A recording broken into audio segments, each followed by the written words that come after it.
22 जनवरी 1971 की अव्यक्त मुरली है। मुरली की हेडिंग है दिल तख्त नशीन आत्मा की निशानी।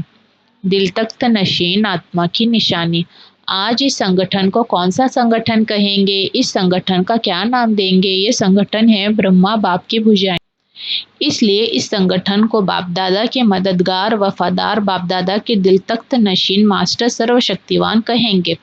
अब समझा, इतने अनेक टाइटल्स इस ग्रुप के नंबरवार पुरुषार्थ अनुसार हैं।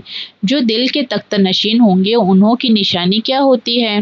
टीचर्स हैं इसलिए प्रश्न उत्तर कर रहे हैं। तख्त नशीन की निशानी क्या है? जो तख्त नशीन हुए हैं उनकी निशानी है, एक तो जब भी कोई तख्त पर बैठते हैं तो तिलक और ताज दोनों तख्त नशीन की निशानी होती है। इस रीति तख्त नशीन दिल तख्त पर विराजमान आत्माओं की निशानी यही होती है। उनके मस्तक पर सदैव अविनाशी आत्मा का स्थिति आत्मिक स्थिति तिलक दूर से ही चमकता हुआ नजर आएगा। दूसरी बात, और सर्व आत्माओं के कल्याण की शुभ भावना उनके नयनों में व मुख अर्थात मुखड़ा फेस से दिखाई दे, मुखड़े से यह सब स्पष्ट दिखाई दे, यह निशानी है। तीसरी बात, उनका संकल्प वचन और कर्म बाप के समान हो। चौथी बात, जिन आत्माओं की सर्विस करें उन आत्माओं में स्नेह सहयोग और शक्ति तीनों ही गुण धारण कराने की उसमें शक्ति हो। यह चार बातें उनकी निशानी है। अभी आप अपनी रिजल्ट को चेक करो कि यह चार ही निशानियां कहाँ तक दिखाई देती हैं। जैसे जो स्वयं होता है वैसे ही समान बनाता है।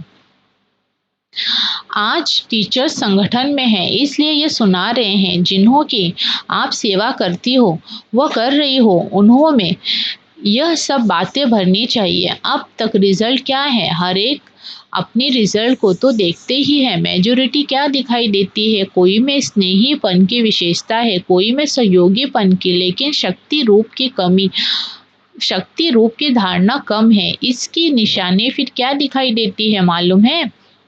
शक्तिपन के कमी की निशानी क्या है? परखने की शक्ति कम की निशानी क्या है? एक बात तो सुनाई, सर्विस की सफलता नहीं। उनकी स्पष्ट निशानी दो शब्दों में यह दिखाई देगी।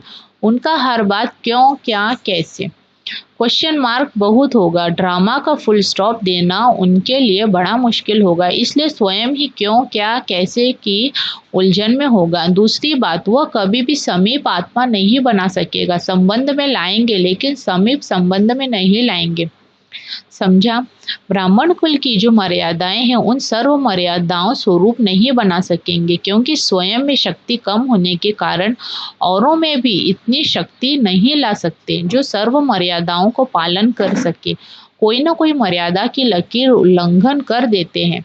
समझते सभी होंगे, समझने में कमी नहीं होगी, मर्यादाओं की समझ पूरी होगी, परंतु मर्यादाओं में चलना ये शक्ति कम होगी। इस कारण जिन्हों की वह सेवा करते हैं उन्हों में भी शक्ति कम होने कारण हाई जंप नहीं दे सकते। संस्कारों को मिटाने में समय बहुत वेस्ट करते हैं। अब इन बातों से अपने स्वरूप को चेक करो। जैसे बहुत बढ़िया और मीठा फल तब निकल सकता है जब उस वृक्ष में सब बातों का ध्यान दिया जाता है। धरती उखाड़ने का भी ख्याल, बीज डालने का भी, जल का, सभी का ध्यान देना पड़ता है। ऐसे श्रेष्ठ फल तैयार करने के लिए संस्कार मिटाने की शक्ति यह हुई धरती उखाड़ने की शक्ति। उसके साथ जैसे सभी चीजें बीज डालने वाले देखते हैं वैसे स्नेही भी बनावे, सहयोगी भी बनावे और शक्ति स्वरूप भी बनावे। अगर एक की भी कमी रह जाती है तो क्या होता?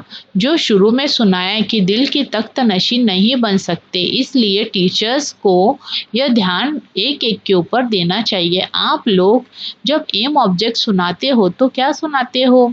देवता बनना, यह तो लक्ष्य देते हो। देवताओं की महिमा सर्वगुण संपन्न, तो यह लक्ष्य रखना चाहिए। सर्वगुण एक एक आत्मा में भरने का प्रयत्न करना चाहिए। आप टीचर्स को हर एक से मेहनत इतनी करनी चाहिए जो कोई आत्मा भी ये उल्लंघना न दे कि हमारी निमित्त बनी हुई टीचर ने हमको इस बात के ऊपर ध्यान नहीं खिंचवाया, वह करे न करे। वह हुई उनकी तकदीर, परंतु आप लोगों को सभी के ऊपर मेहनत करनी है, नहीं तो अब तक के रिजल्ट में कोई उलझने अभी तक मिल रहे हैं। यह सर्विस की कमी है। इसलिए कहा कि सर्व बातें उन्हों में भरने से वह फल भी ऐसा लायक बनेगा। आप सोचो, जितना कोई बड़ा आदमी होता है उनके सामने कौन सा फल रखेंगे? बड़ा भी हो और बढ़िया भी हो। साकार में भी कोई चीज लाते थे तो क्या देखते थे? तो अब बाप दादा के आगे भी ऐसे जो फल तैयार करते हैं वही सामने ला सकते हैं।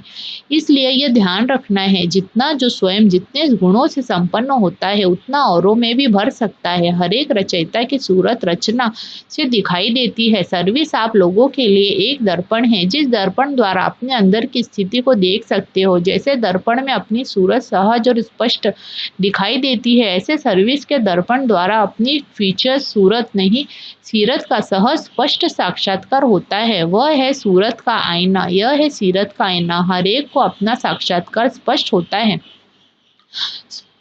बाबा पूछ रहे हैं, हर एक को अपना साक्षात्कार स्पष्ट होता है, होना चाहिए। अगर अब तक स्पष्ट साक्षात्कार नहीं होगा तो अपने को संपूर्ण कैसे बना सकेंगे? जब अपनी कमजोरियों का मालूम होगा तब तो शक्ति भर सकेंगे। इसलिए अगर स्वयं के साक्षात्कार में कोई स्पष्टीकरण न हो तो निमित्त बनी हुई बहनों द्वारा मदद ले अपना स्पष्ट साक्षात्कार करने का प्रयत्न जरूर करना। यह बाप दादा का काम नहीं है। बाप दादा का कर्तव्य है इशारा देना।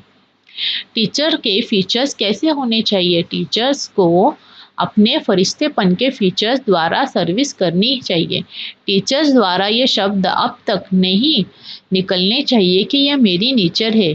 यह कहना शक्तिहीनता की निशानी है। पुरुषार्थ शब्द से यूज नहीं करते हैं। पुरुषार्थ शब्द से यूज नहीं करते हैं, परंतु पुरुषार्थ शब्द पुरुषार्थ से छुड़ाने का साधन बना दिया है। इसलिए आप लोगों के शब्द रचना द्वारा भी आपके सामने आते हैं। इसलिए सदैव ऐसे समझो जैसे कोई गुंबज में जो आवाज किया जाता है वह लौट कर अपने पास आ जाता है। इतना अटेंशन अपने संकल्पों पर भी रखना है। कहाँ कहाँ से ये समाचार आते हैं, कौन से कि आजकल स्टूडेंट सुनते नहीं हैं, मेहनत करते हैं लेकिन आगे नहीं बढ़ते हैं, वहाँ के वहाँ खड़े हैं। यह रिजल्ट क्यों? यह भी अपनी स्थिति का रिटर्न है, क्योंकि स्टूडेंट भी चलते चलते निमित्त बनी हुई टीचर्स की कमजोरी को परख कर उसका एडवांटेज उठाते हैं। अच्छा, ओम शांति।